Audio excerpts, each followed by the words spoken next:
o iFood vai ser dono dos restaurantes de vocês. Porque é simples. O que tá lotando? Os bares.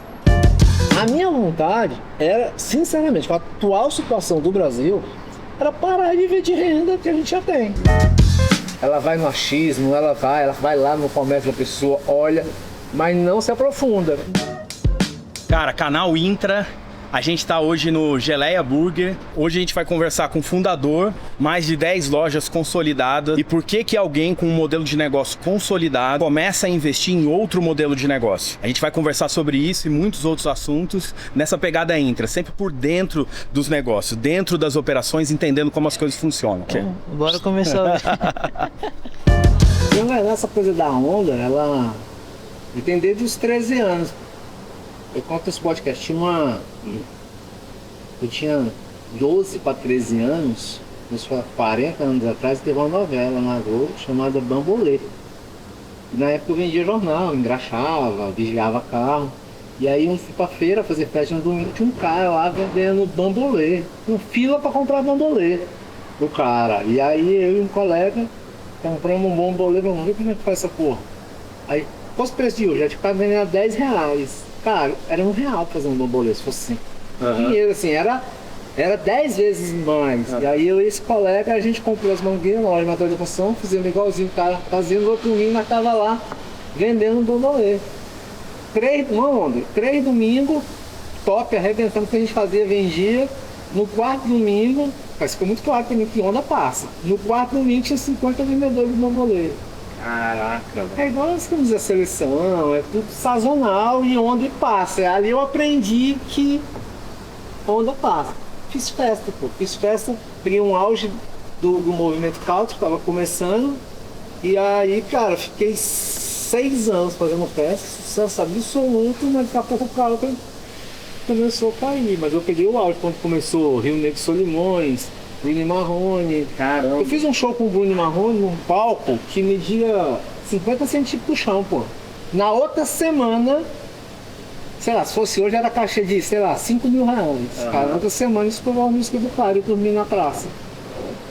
Caramba. 3 meses depois tava num show aqui em Brasília, que parou Brasília com, sei lá, 100 mil pessoas na Granja do Torre.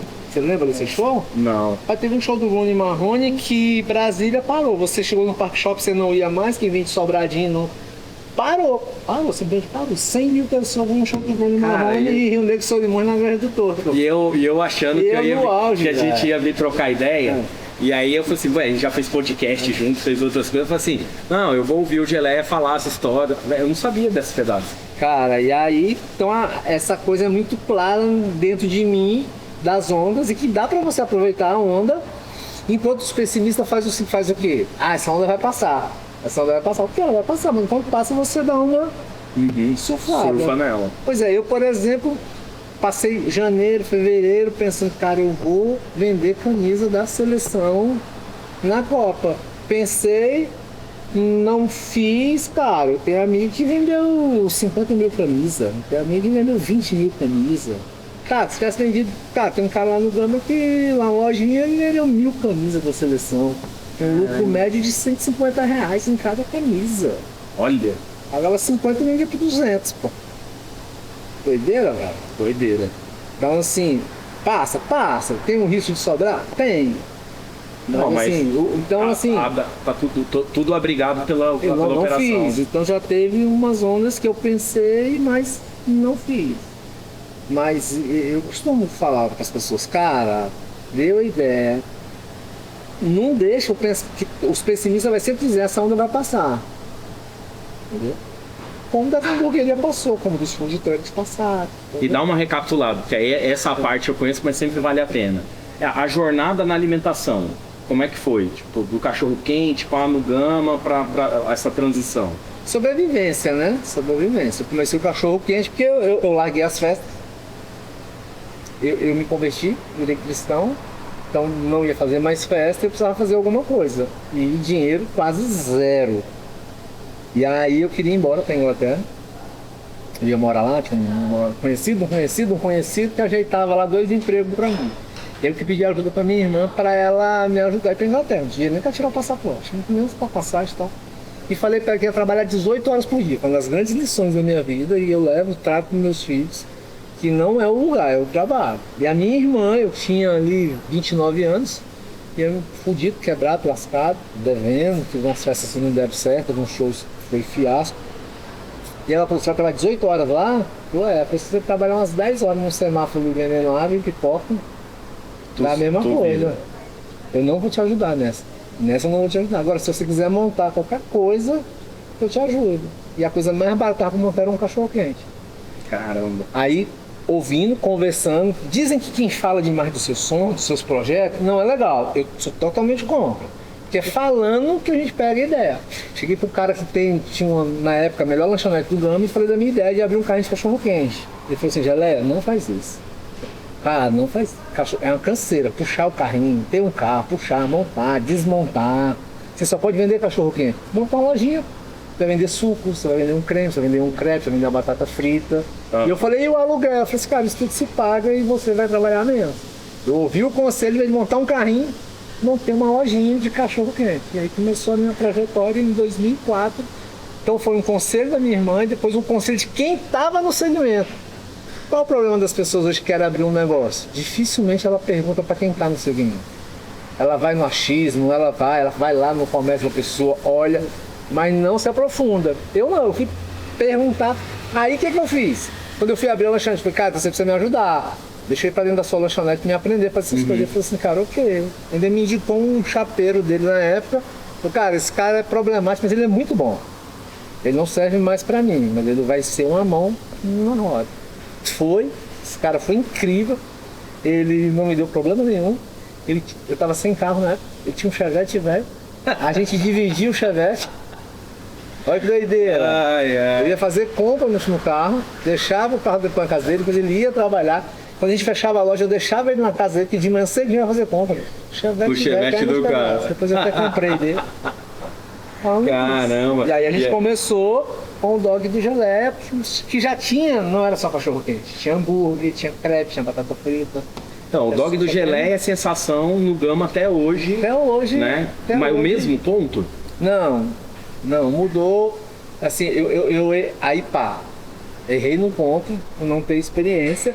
E esse mesmo cara falou pra mim, cara, não é legal onde você vai montar. Mas era a condição que eu tinha. O cara me alugou uma lojinha, tinha meia dúzia de mesa, tinha uma chapinha pequena, tinha uma geladeira, e eu não teve jeito.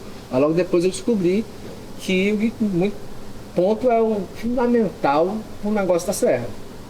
E aí depois eu comprei aquele segundo, 6 meses depois eu comprei o ponto que eu tô até hoje. As pessoas acham que eu comecei naquele ponto onde eu tô hoje há 22 anos, mas eu comecei em outro lugar.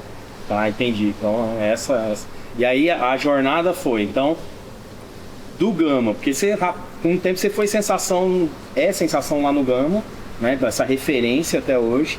Tanto que uma das coisas que eu acho legal é que a galera do Gama, entendeu? Tem esse orgulho do Gama e tem esse orgulho do Geleia. Ó, o Geleia é lá do Gama. Meu sobrinho fazendo faculdade, meu sobrinho está se formando. Tem um caso interessante, meu sobrinho que faz medicina lá no CEUB. Com uma semana lá, ele começou a faculdade e eu abri uma loja no CEUB.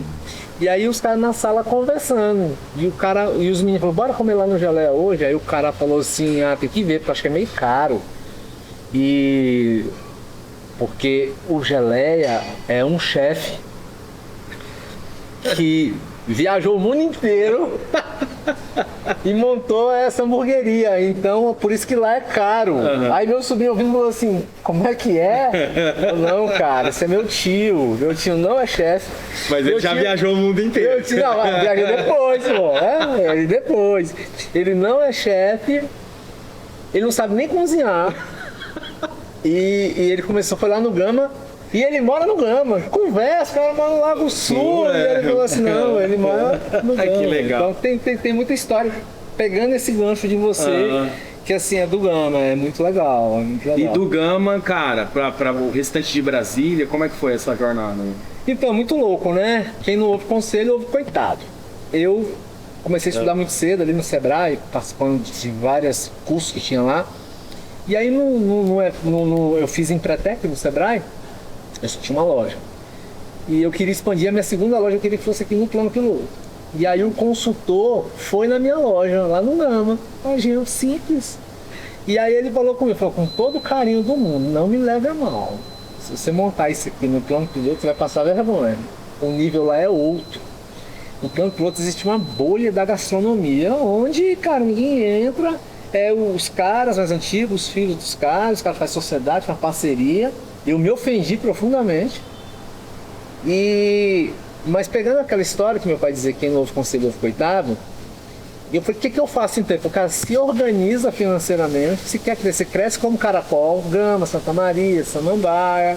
Quando você estiver consolidado e você consiga montar uma estrutura boa no plano piloto e você tem uma estrutura financeira para fazer um bom marketing, pode ser que dê certo. Olha que doideira. Pode ser que dê certo. Eu ouvi aquilo e fui comendo pelas beiradas, fui abrir uma loja e aí veio a onda do food truck, 2015. Então já tinha 11 anos. E aí eu cheguei com o food truck. Aí eu cheguei do jeito que o cara falou. Peguei uma onda. E aí eu já tinha uma estrutura. Quando a gente começou com o food truck, você lembra? Os food truck, os caras geralmente eram cozinheiros, eram chefe e tal. E eu era empresário. Então o sucesso da gente em Brasília foi porque eu já tinha 11 anos de experiência. Deixa eu só fazer um parênteses aqui, que é um detalhe, né? Uma história que eu costumo contar que tem a ver com nós dois. O Geleia, assim, na minha leitura de movimento, o movimento de truck começa e o primeiro carro do Geleia aparece meio que assim, o que eu considero ser assim, já no pico pra ladeira, né? Então, assim, tinha muita coisa já acontecendo do segmento de food truck. E aí, de repente, os caras começam a falar assim, apareceu um carro laranja, todo bonitão, não sei o quê. Quem que é esse tal de Geleia? Os caras aqui dentro perguntando, querendo saber quem que era esse cara que chegou, de repente, com tanta estrutura. Então, na realidade, eles não estavam vendo empresário, porque o food truck foi um movimento amador, né? Amador. Um monte de gente que não sabia o que estava fazendo, ou que tinha, assim, que fazia muito bem por hobby alguma coisa, né? E eram poucos empresários, né? Tinha um outro ali, que tanto são aqueles que perpetuaram o seu trabalho até hoje, né? A gente pode citar alguns, mas eu lembro dessa surpresa. Então, não era um novato que estava chegando, né? A gente chegou com um caminhão 0 km, uma carroceria incrível, uma estrutura de armazenagem que ninguém tinha. Eu poderia ir com 1000 hambúrguer para um evento, acondicionado ali, tudo direitinho. Tinha as tendas na mesma cor, então tinha uma comunicação visual, tinha as mesas. E é engraçado que no meu primeiro grande evento, que foi um piquenique, a nutricionista que cuidava da nossa segurança alimentar estava lá, né? Toda de jaleque e tal. Então assim, era diferente. Enquanto você trabalhando de bermuda, de chinela e barbudo, brinco, a gente estava lá com a equipe uniformizada, alinhada e sabia dar conta do movimento. Então assim, uma coisa que a gente ouviu anos. Os produtos de todo mundo acabam, menos do Geleia. Eu ia preparado e se acabasse, já teve perto de acabar, a gente corria numa loja, 10 minutos, tinha várias lojas já na época, e aí era um tapa, a gente estava armazenado.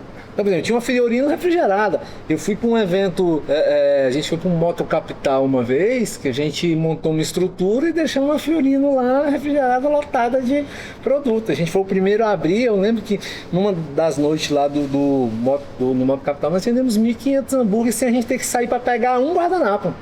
Então, o que era impensável para qualquer um. Para qualquer um. E sabe o inferno que é, porque para quem não sabe, evento grande, você tem um horário para entrar, acabou. Depois acabou, você não consegue entrar mais. Então tem que ser quase um milagre você conseguir reabastecer, né? E a gente não precisava reabastecer e o pau torava. E aquela fila, o cara pagou 5 minutos e pagava o hambúrguer, né? Então, porque eu já tinha 11 anos de experiência. Caramba. Aí eu percebi, tem um negócio interessante, você tem que ficar atento quando é hora de parar, quando é hora de crescer, quando é hora de retroagir.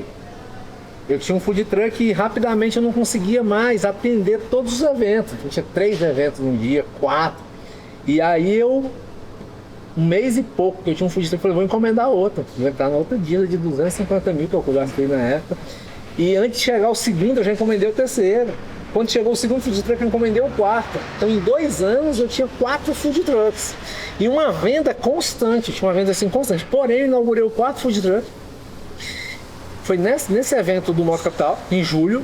Quando foi em agosto, minha venda caiu 25%. Quando foi em setembro, caiu mais um pouquinho. Então, ali em 2017, eu acendi a luz. O que estava acontecendo no mercado? Começando a abrir hamburguerias. Abriu Páprica, abriu umas outras hamburguerias. Começando a abrir hamburgueria, falei, cara, vou abrir hamburgueria. E aí eu tive um problema em Águas Claras, que onde eu encostava lá, a fiscalização chegava e me tirava. Aí eu falei, pô, preciso... E eu tinha uma venda incrível lá. Vou abrir uma unidade em Águas Claras. Sabe? 3 meses depois eu estava inaugurando outra no Sudoeste. Aí tive problema na Asa Norte, por Rio, abriu na Asa Norte, velho. E aí, as hamburguerias já vendendo mais que o food truck. Então, entendi a onda, o movimento crescendo em São Paulo, crescendo no Brasil inteiro, crescendo em Brasília. Falei, cara, eu vou pra loja física também. E aí depois veio a pandemia. E aí, teve a onda do delivery, porém, eu tinha largado de fazer delivery em 2015, porque a conta não fechava. E eu sabia o que ia acontecer. Eu tenho centenas de áudios dizendo, 2017, 18, 19, eu tenho centenas de áudios falando nos grupos que já estavam se formando, em reuniões dizendo assim, o iFood vai ser dono dos restaurantes de vocês. Aí veio a pandemia. E a realidade hoje o iFood é dono dos restaurantes do Brasil, da sua grande maioria. É raro. Simples assim, ele é dono, sem ter um garfo. De número, né? Para vocês terem uma noção, hoje é raridade um estabelecimento que tem essa parceria com o iFood e vende menos que 30% do seu faturamento. É normal você ter restaurantes que vendem 50%, 60%, 80%. Operações dedicadas só ao iFood. Eu tenho uma loja que ela é muito interessante. Ela vendia 250 mil até a pandemia. 250 mil. E ela me deixava 20%, que é a média de restaurante. 50, tinha vez dava 60 mil reais ali. Tava lindo. Hoje essa loja vende 250 mil. Só que ela vende 190 mil no delivery. Qual o resultado disso? Lucro. Essa loja para dar 8% é uma luta. Não tem o que eu faça, porque o iFood leva tudo. A conta é simples, entendeu? Pô, você me permite fazer uma pergunta? Claro. É porque você está falando sobre o quanto é importante ler essas sazonalidades, e tem quem chora e tem quem vende o lenço, né? A minha grande pergunta assim é como construir então um negócio sólido no meio de tantas ondas? Cara, é quase na loteria. Então hoje não existe negócio certo e não existe negócio que vai dar errado. Existe uma tendência muito clara. Então, por exemplo, é muito simples. Hoje quando o cara fala que quer abrir uma hamburgueria, eu não indico nem pro meu pior inimigo. Porque é simples. O que está lotando? Os bares. Então é muito simples. Os bares estão entupidos, os restaurantes estão bacana, os restaurantes que tem uma pegada meio bar. Agora, por quê? Todo restaurante vende hambúrguer. Todo bar vende hambúrguer. O meu restaurante é de comida mediterrânea e tem uma versão de hambúrguer. Certo. Então assim... No prato e no pão. É verdade. Bora, Marcelão, pega o teu aí. Vamos comendo, conversando. Eu tenho que falar desse aqui antes, pera aí. Que o negócio é o seguinte, você pode ir em hamburgueria por aí, você vai achar os hambúrgueres, smash e tal, mas o negócio, velho, esse sanduíche aqui, entre as muitas estrelas do cardápio, bicho, isso daqui é uma sobrecoxa, velho, de 160 gramas. Eu não sei se hoje ela é frita ou na chapa, mas na minha época era chapa, então ainda tá mais fitness ainda. E cara, outra coisa, bicho, rúcula. É um negócio, é um contraste, velho, que, pô, é do caramba. A onda da hamburgueria, pelo que você tá narrando, Tá passando. Passou. já passou. Então, tipo assim, seu negócio tá consolidado, né? Como que é a sua visão, como que você olha pra hamburgueria hoje? Então, a gente está consolidado, a gente tem um nome, a gente tem... Tão incrível, encontro amigos que fala que é meu fã, fala que ama o meu sanduíche. Eu falo assim, então por que você tá me traindo? E o cara, como assim? Falei, mostra seu aplicativo do iFood ou mostra seu extrato bancário no último ano que você comeu no Geleia. E o cara fala, pô, é mesmo, faz um tempão que eu não como no Geleia. E por que que... Aí eu falo, cara, então me conta, você foi maltratado, o sanduíche estava ruim. O que que aconteceu que você deixou de pedir no Geleia? Eu tô vindo do cardiologista, que é meu cliente, e falou pra mim que ama o Geleia e tem 2 anos que não ama o Geleia. Simples, concorrência. Por exemplo, onde ele Ele abre o iFood e aí o meu concorrente entrega para ele lá em 10 minutos, que ele tá mais perto, ele entrega em 15, pronto, é um motivo pro cara não comprar. Uhum. Aí o meu concorrente tem um cupom lá no iFood lá de graça pro cara, o negócio ele vai e compra lá. Então isso é muito natural. Eu fui na Copa do Mundo agora, todos os jogos do Brasil alguém nos contratou. Então todo jogo do Brasil o food truck tava na casa de alguém. E o que os meus meninos ouviam lá, nossa, tanto tempo que eu não como geleia. A lição que fica disso aqui é que antigamente você perdia um cliente por vários motivos. Continua perdendo. Atendimento, horário de funcionamento, qualidade, enfim, preço. Mas hoje você perde o cliente simplesmente por nada. Ele simplesmente deixa de comprar de você porque a comodidade dele tá mais perto. Então ele sai de casa, por exemplo, vou no Geleia, ele gasta 15 minutos para chegar no Geleia. Quando ele sai, passa na rua dele, da comercial, ele vê lá uma hamburgueria nova que abriu. Ele fala, meu bem, vamos experimentar aqui hoje? Pronto, o Geleia perdeu o cliente. Tive uma reunião hoje com um pessoal de estratégia comercial, né? E aí os caras falando sobre essa coisa do iFood e tal. E um comentário solto, assim, no meio da reunião, mas que tem muito a ver com isso, era essa citação. O cliente, um especialista, um dos especialistas falaram lá, né? O cliente dele, o mercado dele tá num raio de 500 metros. Né? Então, tipo assim, é exatamente isso. Então, esse perímetro, né? Esse raio, ele define essa zona de comodidade. E se o Geleia, apesar do meu cliente ser fiel, gostar do produto, tararau, se eu tô fora desse raio, eu tô fora da compra. Quer ver uma coisa? As pessoas acham que o concorrente de um restaurante... Deixa eu contar uma história pra você que já aconteceu lá em casa várias vezes. Estou em casa junto a esposa, os meninos falam, vamos comer uma picanha no restaurante X. Cara, lá eu vou deixar quinhentão. Família é grande. No mínimo.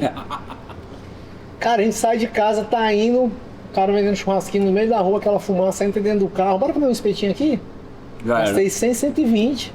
O cara da picanha lá perdeu o Pro cliente. cara do espetinho, brincadeira. Muito normal. Domingo agora, por exemplo, estava certo como 2 mais 2 é 4, que a gente ia jantar num restaurante lá no Gama. A gente tinha marcado antes de sair. Acabou o culto lá na igreja e meu menino falou assim, opa, tava com vontade de comer uma pizza que me falaram ali, que tem uma borda assim, sabe? E tudo bem. Já pede pra gente passar e pagar. Mandou mensagem, fez o pedido, passou a pegar uma pizza e comer uma pizza em casa. O restaurante, mais uma vez, perdeu. Então, a concorrência, ela não é só as hamburguerias que estão abrindo. O espetinho de rua é concorrente da gente. O cachorro-quente é concorrente da gente. Esses dias nós saímos de casa para comer uma pizza no Vinho. No Vinho. Aí eu tá aqui perto, o Vinho aqui na 5. Passei aqui na loja, só para deixar uma encomenda aqui. Quando a gente tava indo, eu parei o carro ali no lanche, no cachorro-quente. Falei, gente, vocês vão lá pro Vinho comer. Minha mulher, eu não quero cachorro-quente não. Eu falei, cara, eu vou comer o cachorro-quente do lanche aqui hoje. Fiquei no lanche. Eles foram lá pro Vinho, comeram pizza, comi 2 cachorro-quentes, bati papo com o lanche, ou seja, o Vinho lá perdeu uma parte do ticket. Que seria meu. Então, é isso que as pessoas, em todo o comércio, seja ele academia, seja ele farmácia, seja ele uma lavanderia, seja o que for. O concorrente, ele acha que o concorrente é o A, mas o concorrente são várias situações. Quando a gente for falar de academia, na conta da academia eu vou falar do raio do tempo. Por que as pessoas trocam de academia? Então vamos chegar, né? A gente vai chegar agora na academia.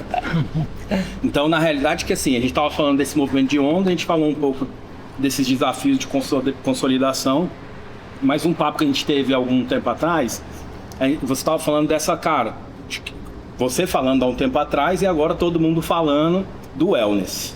Né? Como que é essa onda? 3 anos. 3 anos. Eu falo da nossa última conversa, mas você está realmente há muito tempo falando sobre isso. Mas então hoje, pensar na alimentação, né? E na consolidação do negócio, qual que é o maior desafio hoje? O maior desafio hoje, para você ter uma ideia, eu tenho parado num galpão equipamentos para abrir 5 Geleia Burger. O maior desafio hoje é mão de obra. Por quê? As pessoas falam só do auxílio do governo, só falam disso, não tem mão de obra por causa do auxílio do governo, eu também concordo.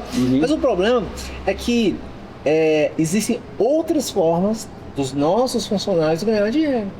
Ele faz entrega no iFood de bicicleta, ele nem precisa ter a bicicleta, ele aluga uma bicicleta. Ele faz entrega de moto, ele não precisa nem ter a moto, ele aluga uma moto. Aí o cara tem um dinheirinho, ele compra um carrinho e vai fazer entrega no Mercado Livre, Shopee, nesses marketplace aí.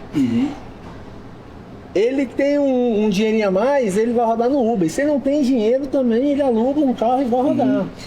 Esses empregos dão uma falsa liberdade. Eu digo que eu converso com vários ex-funcionários que saíram e hoje estão nesse mercado. Não, agora eu tenho liberdade. Sabe a liberdade do cara? Sai de casa às 7 da manhã e volta à meia-noite. Não tem banheiro pra usar, não tem fundo de garantia, não tem férias, não tem 13º, mas na cabeça dele e tá tudo bem. Então nesse mercado tem gente que vai saber se organizar financeiramente e vai crescer. Tem um cara que era meu gerente, hoje já tá com 3 carros aí rodando no Mercado Livre, ele, a mulher, o filho, tá super feliz. E já tem gente que volta pedindo emprego de volta pra gente. Arrebentado. E já fala assim, não pode botar meu dinheiro naquela conta não, pra eu poder ver no banco. Tem que me pagar no dinheiro, tem isso aqui, tem que botar o dinheiro na conta da minha mãe, enfim. Então o maior desafio é mão de obra. Não tem e não vai ter. E aí pensa, o nosso negócio é sábado, domingo, feriado, dia santo, dia do aniversário do cara, dia do meu aniversário, não tem essa qualidade de vida que os outros empregos fornecem. Oferta. E aí isso não vai diminuir, isso vai só aumentar. Então a mão de obra para cá vai ficar sempre mais escassa. Então o maior desafio nosso hoje é justamente isso. Então assim, eu já perdi funcionário, pra você ter ideia, cara. O chapeiro meu ganha R$4.000 por mês. E não tem chapeiro para trabalhar. Às vezes ele ganha um pouquinho menos fazendo entrega ou fazendo outra atividade. Quer ver outra coisa? Meu filho tem 17 anos. Trabalha comigo, mas hoje ele tem um trabalho na internet lá que no mês passado, nem sei exatamente o que ele faz lá, mas no passado ele, um sócio que ele tem, um coleguinha lá, faturaram 10 pau. 5 para cada um. Em casa. Tá até meio complicado pra ele trabalhar no Geleia, porque ele ganha mais trabalhando em casa. Então ainda tem a internet que te dá várias possibilidades de você... Tá cada vez mais desafiador. Aí o cara vai ficar preso, trabalhar na cozinha, trabalhar com estresse, com pressão. O maior desafio hoje da alimentação chama-se mão de obra. Mas você não pede arrego para essas lutas, né? Tipo assim, você sempre foi um cara que empeitou os problemas. O que te levou a olhar para outros mercados? Então, papo de coach, tá? Agora o papo de coach. Se você quiser ficar rico, você tem que resolver problemas. Papo de coach é isso mesmo. E é verdade. Então, quanto maior o desafio, mais chance tem de você ganhar dinheiro. E aí, no meu caso específico, aos 52 anos de idade, com uma vida bem estabilizada, tem uma história interessante que eu queria recuar 90% do meu trabalho. E aí eu fui numa palestra, olha que interessante. E nessa palestra eu contei lá, passei 1 hora contando tudo que eu aprendi com meu pai. E foi entre os 13 e 16 anos. Uma palestra sua mesmo? Minha. Ah, tá. Eu fui palestrar. Eu fui palestrar num evento, tinha 2.000 pessoas e minha mulher tava. E eu achei que eu tinha arrebentado naquela palestra, né? Tá me botando no carro, e amor, o que você achou? Aí ela, com aquela cara que não gostou. Mas não era que ela não gostou. Ela falou assim, veja bem, você passou mais de hora falando da importância que seu pai teve na sua vida. Vamos lá, você falou que você trabalhava com seu pai, que seu pai te empurrava para trabalhar, que seu pai pegava no seu pé, que... Enfim, a referência que você tem do seu pai já de idade, seu pai com vários problemas de saúde, seu pai vendia coisa na rua para sustentar vocês. E você disse que isso você trouxe do teu pai, não foi? Foi. Pois é. Você tá com 2 adolescentes aqui em casa. Um de 12 e um de 14. Aí você fala que vai praticamente aposentar. Isso tem 4 anos atrás. Então é isso que seus filhos vão ver, a referência que eles vão ter é de um pai que não trabalhava. É de um pai que acordava de manhã, ia pra academia, voltava, aguava as plantas. Cara, aquilo mexeu comigo. A minha vontade era, sinceramente, com a atual situação do Brasil, era parar de viver de renda que a gente já tem. Mas aí, cara, eu não posso para os meus filhos. E aí, se você conversar com um dos meus meninos, o que eles falam? Cara, meu pai é muito trabalhador. Meu pai é muito criativo. Cara, meu pai não para. Então, eu não paro hoje, em especial pelos meus filhos, porque a vontade é grande de parar. Eu não vou nem falar da roubalheira do governo, dos impostos, das fiscalizações, da perturbação que é empreender no Brasil. Não, a gente não vai entrar nesse mérito não, porque isso só piora. Então, e tá tudo certo. A gente vai se rebolando. Mas hoje o que fez é que eu quero que meus filhos falem de mim o que eu falo do meu pai. Cara, que legal, hein, velho? Essa é a lição. Muito legal, hein? Por isso que eu não paro. Fico inventando, né, bicho? Cara, que massa, velho. Então, na realidade, tem um combustível extra aí, para além desse anseio do empreendedor de resolver problema. E aí, daí que vem, eu queria plugar naquele papo que a gente teve um tempo atrás, que tem a ver com o que a gente está conversando aqui, desse movimento, como que você olha, dentro dessa perspectiva do mercado que se movimenta em ondas, né? Como que você olha, então, essa onda agora do wellness? Então, tem coisas que é muito claro. Todo mundo diz o seguinte: não, comida dá dinheiro porque todo mundo precisa comer. É uma verdade, tá tudo certo. E todo mundo vai precisar de atividade física. Vou melhorar. Todo mundo precisa de atividade física. Então você leva... eu tenho uma criança de 6 anos lá em casa. Então a gente leva ela pro pediatra. Essa menina tá fazendo que atividade física? Não pergunta nem se tá fazendo. Que atividade ela está fazendo com 6 anos? Pronto. Minha filha hoje faz balé e faz natação. E aí já ela vai precisar de academia. Em 12 anos já vai ter que estar fazendo musculação. Não tem onde correr. Adolescente, todo adolescente precisa fazer atividade física. Então a gente pula a nossa etapa toda aqui, 20, 30, os 40, os 50 e vai os idosos. Cara, tá muito claro o que o músculo faz na pessoa, principalmente quando ela precisa. Eu tenho uma amiga que trabalha na UTI do HFA, ela disse: olha, Gela, é muito claro, chega 2 pacientes aqui, com idades parecidas, jovem ou de idade. O cara que tem músculo se recupera muito mais rápido. Então, não tem como, o cara precisa aumentar a massa muscular. Então ele vai precisar do mercado, vai precisar do wellness. Então ele vai precisar da academia, vai precisar do estúdio. Então é uma necessidade. Da mesma forma que agora está surgindo que todo mundo precisa de um posto de gasolina. Agora, os caras hoje, a gente está num lugar aqui que está instalando aqui na frente um ponto de recarga, né, de carro elétrico. Então, uma onda, uma tendência, onde todo mundo precisa de um carregador elétrico. E todo mundo precisa se exercitar. Todo mundo precisa fazer alguma coisa. E aí, isso eu enxerguei quando eu comecei a frequentar a academia de verdade, há 5 anos atrás, e comecei a ver tudo lotado. Eu vou mudar de academia que essa tá cheia demais. Chegava lá cheia do mesmo jeito. Chegava lá cheia do mesmo jeito. Aí eu fui estudar o mercado. E aí um número assustador. O Brasil é ruim de pesquisa, né? Elas não são confiáveis. Mas um dia alguém postou, meu amigo Fábio Padilha, que produz o Brasília Capital Fitness, e ele falou que 5% da população brasileira frequenta uma academia. Esse vídeo dele viralizou, espalhou. Essas pesquisas não batem, né? As pesquisas não batem. Mas eu fiz uma conta rápida no Gama. Fui de academia em academia perguntar pro gerente. Uma pessoa me conhece, eu chegava na academia: você me conhece? Claro, galera. Quantos alunos você tem aqui? Peguei a população do Gama, que eu também não acredito que seja só o que o falo, eu acho que é mais. E aí, rapidamente, eu entendi que no Gama tinha 8% da população que fazia atividade física. Falei, cara, o cara tá certo. Cara, enquanto nos Estados Unidos, que o povo ainda é muito obeso, lá é 20%. Então, se isso aumenta 1% ao ano, a gente vai ter pelo menos 10, 12 anos de crescente. E aí o que eu estava pesquisando, já tinha um monte de rede fazendo. A Smart já estava fazendo e as outras vinham fazendo, e agora incontáveis as marcas de rede, todo mundo indo para cima e todo mundo abrindo academia. E eu conheço muito dono de academia, então todo mundo satisfeito. Que massa. Aí vem o problema. Os caras de rede estão satisfeitos. As de bairro que não se reinventar. O que é se reinventar na pandemia? Para não ficar só... Eu odeio essa palavra reinventar. Eu vi ela demais na pandemia. Eu odeio. Mas eles, as academias de bairro que ofereceram mais serviço estão ok. não quebraram, mas um monte quebrou, vai continuar quebrando. E as academias de rede estão cada vez melhor.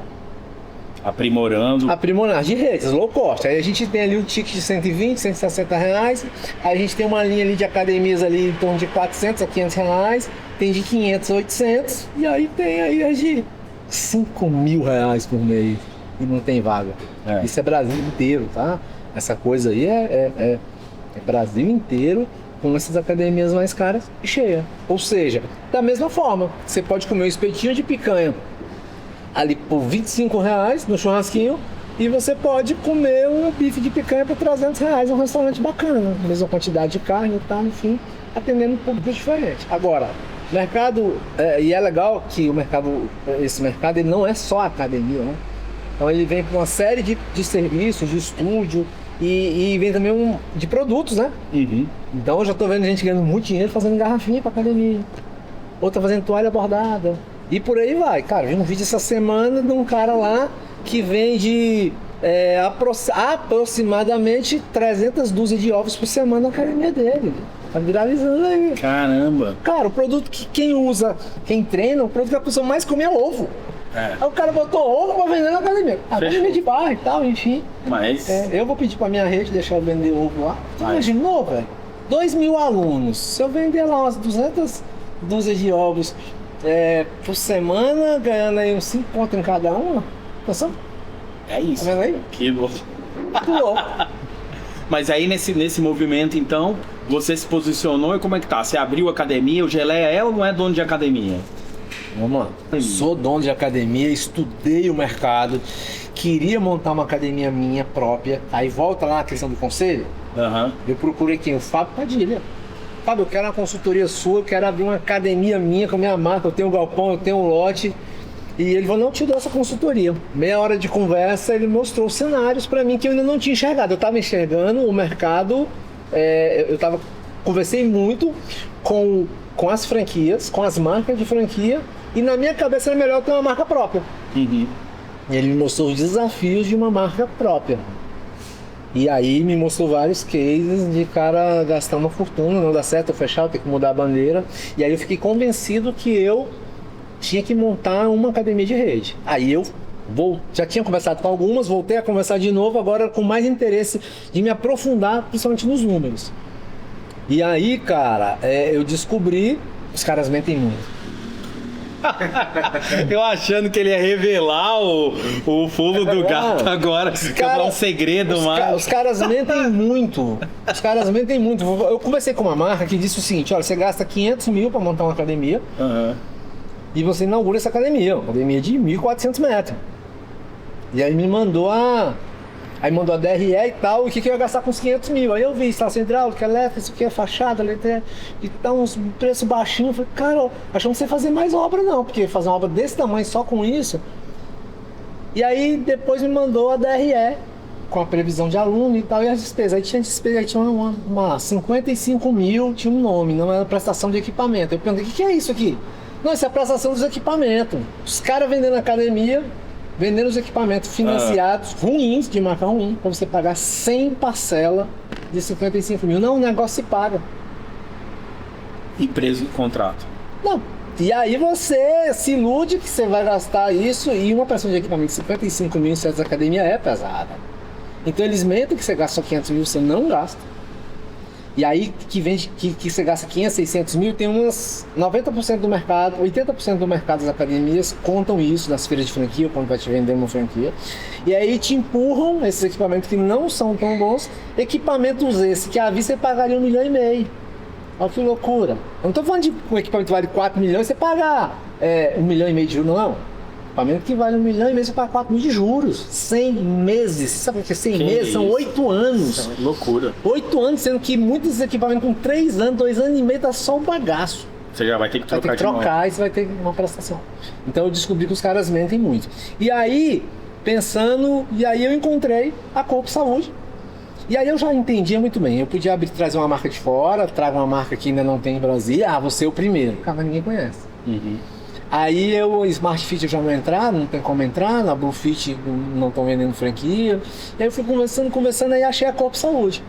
Um cara da cidade, que também é do ramo alimentício. Ah, ele é do ramo alimentício? Ele é dono da Steak Bull, ele é dono, já abriu um monte de Caramba, casa. não sabia, que o massa. Roberto. E aí ele já tinha aberta, funcionando, 22 unidades, 4 em obras. E ele já tinha vendido uma franquia e estava começando ali. Eu falei, cara, eu vou nessa aqui porque as pessoas já conhecem, entendeu? Foi o primeiro ponto. E, diferente dos caras, não mentiu pra mim. Falou, olha, é o seguinte, com 2,5 milhões você monta a academia. Você vai gastar nesse seu prédio aqui uns 800 a 900 mil de obra e a gente vai comprar 1,6 milhão de equipamento. E ele foi o primeiro cara que falou, olha, esse 1,6 milhões pode virar 5 milhões. Mas não faz sentido, senão vamos botar uma esteira lá bacana de 25 mil. Pô, mas tem esteira de 100 mil. Aí você começa a falar, cara, tem um banco de academia que custa 3 mil, tem banco que custa 15, não faz sentido você dar 15 mil no banco. Então, assim, e aí teve franquias que eu pedi o DRE, tô esperando até hoje. Falei, me manda DRE real de cliente de vocês, me manda o telefone do cara. Pra eu conversar com Pra mim conversar com o cara. Tem franquia que tô esperando até hoje. Não mandaram. Roberto me mandou as 23 DRE de um ano, de todas. Aí eu fui comparando. Aí tipo assim, aluguel, entre 15 e 35 mil. Conta de luz, entre 12 e 15 mil. Aí número de aluno, 1.600 a 2.500, aqui mais tinha. Tudo, assim, sabe, tudo mais ou menos batendo. Conta de água, 1.200, 1.500 Quando você colocava um reais. percentual, tava alinhado com o faturamento de cada unidade. Tava alinhado. Então, ou seja, ele não pegou, ele não inventou um DRE pra me apresentar. E aí, cara, eu senti muita firmeza e, cara, fui pra dentro da Corpo Saúde. E aí, você sabe que eu sou emocionado. A minha mãe sou emocionado. Pô, eu comecei a divulgar, fazer vídeo. E, cara, eu sozinho vendi mais de 10 franquias. Caramba, velho, que massa. E aí a gente. E aí muita gente acha que eu sou dono da Corpo Saúde toda. Já a Polícia Federal vai achar que eu sou sócio do Vorgaro, velho. Putz. Assim, Era o meu próximo tópico, a gente ia falar do Banco Master. E aí, cara, tem um vídeo que eu digo que nós vamos abrir 30 academias em 2 anos. Putz, cara, teve amigo meu que falou, tá precisando de segurança aí não, já comprou carro blindado. Eu falei, cara, nós, a Corpo Saúde, que eu acabo fazendo parte, né? Eu sou franqueado hoje, tenho uma unidade própria, sou sócio de 2, já está em funcionamento. E aí tô aí, já a gente vai vir com novidades.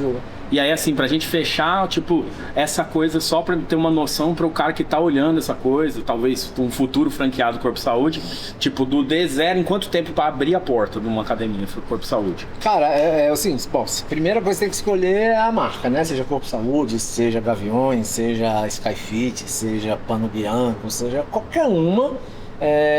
Primeira coisa, você vai ter que escolher a cidade que você quer abrir. Pronto. E depois você tem que achar o ponto. E aí hoje o grande gargalo das academias é o ponto. Mas tudo bem, faz de conta que você já tem a cidade, você já tem o ponto. Você vai demorar ali entre 15, 20, 30 dias entre você receber a COF, você decidir, aí você comprou, pagou a taxa de franquia. Aí você vai precisar de pelo menos 30 dias, 30 dias para você começar um projeto arquitetônico, o arquiteto te entregar, você aprovar, a franqueadora aprovar, ele fazer o executivo é 60 dias. Não tem conversa. E a obra de uma academia, dá pra fazer em 60 dias com uma grana no bolso e pagando um pouco mais caro. O que é um pouco mais caro? Cara, você vai pegar um construtor, uma empreiteira que o cara tem uma habilidade e vai descer o pau. Noite e dia. Noite e dia. Eu fiz em 5, porque eu pegava 10 orçamentos. Nesse dia eu fiz a obra, então mas dá pra fazer. 1 mês, você decidiu, comprou, pagou. 2 meses, arquitetura, projeto pronto. 3 meses de obra dá pra fazer. 6 meses. Então já foi pra 6 meses, mas um mês de inauguração, 7 meses. Equipamento, dá pra fazer. você comprar equipamento, hoje 4 meses. 4 meses pra entrega. Então, 4 meses se você. Tem gente que vai entregar mais rápido, né? Dá pra pagar mais caro. Porque o cara tem estoque, né? Então tem vários equipamentos aí. Hoje o ideal é você importar da China. Eu tô falando aqui do meu pack. Você pode comprar um pack aqui no Brasil, pagar 3 milhões e o cara te entregar em 30 dias, 35 dias. Você pode comprar o mesmo pack, bem similar, bem parecido, e os caras vão te entregar isso aí com 4 meses. E menos da metade do preço. Tá, pro povo então que estiver assistindo, PEC. PEC são todos os equipamentos da academia, né? Certo. Chama de PEC, eles são toda a parte de equipamento. Equipamento né? já, o combo já. Tá. Massa, muito bom. E aí, é assim, cara, a minha que é 100% minha lá, eu gastei 2,5 milhões, a gente vai recuperar esse dinheiro em menos de 2 anos. Putz, cara, assim, eu tenho 7 meses lá, o cara me pediu lá uma ilhazinha de anilha, de preço. Pá, 5 mil a mais. Mas na minha previsão, eu acredito que eu vou começar a trocar alguns equipamentos com 3 anos. 3 anos. Porque eu sou enjoado, né? Sei.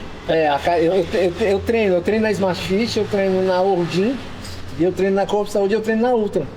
Já você para 4 academias? Não, é tudo bolsa. Os caras são meus fãs, abraço para todos os donos dessas academias. Os caras me dão acesso gratuito, eu treino, né? Então eu treino numa Smart Fit, por exemplo, ela é de 2019, 2020, pandemia, ela inaugurou via pandemia, então 5, 6 anos. Cara, ela nunca trocou uma corda. E tá perfeito. Não tem nada pra reclamar da academia, entendeu? Entendi. Top. Então, assim, agora tem academia de rede aí que eu não vou falar, não vou ser deselegante, porque não faz sentido, que o franqueado tá louco, puto, revoltado, que só vive quebrado os equipamentos do cara, que é ruim. Porque tem, cara, é muito louco, velho. Cara, é igual, né? Existe essa cadeira de plástico aqui da Tramontina, ela aguenta 150 quilos. E tem cadeira igualzinha a essa que aguenta 90 quilos, 80 quilos. E você acha que é igual. Você acha que é a mesma coisa, entendeu? Mas aí a duração. Não é. Então, nos equipamentos de academia não é diferente. Massa. Cara, que bom, velho. Sei que você tá com o tempo apertado aí. Mas foi muito bom, né? Muito boa essa conversa.